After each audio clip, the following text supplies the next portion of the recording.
গোটেই অসম ডুবি আছে আজি বানপানীত গোটেই অসম ডুবি আছে আজি বানপানীত গোটেই অসমতো বানপানী অফিচ কাছাৰীত যাব নোৱাৰি আমাৰ বাৰীতো বানপানী বানপানী বানপানী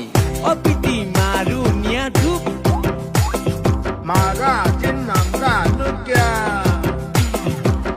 অপিতি মাৰুনিয়া ধূপ মাৰা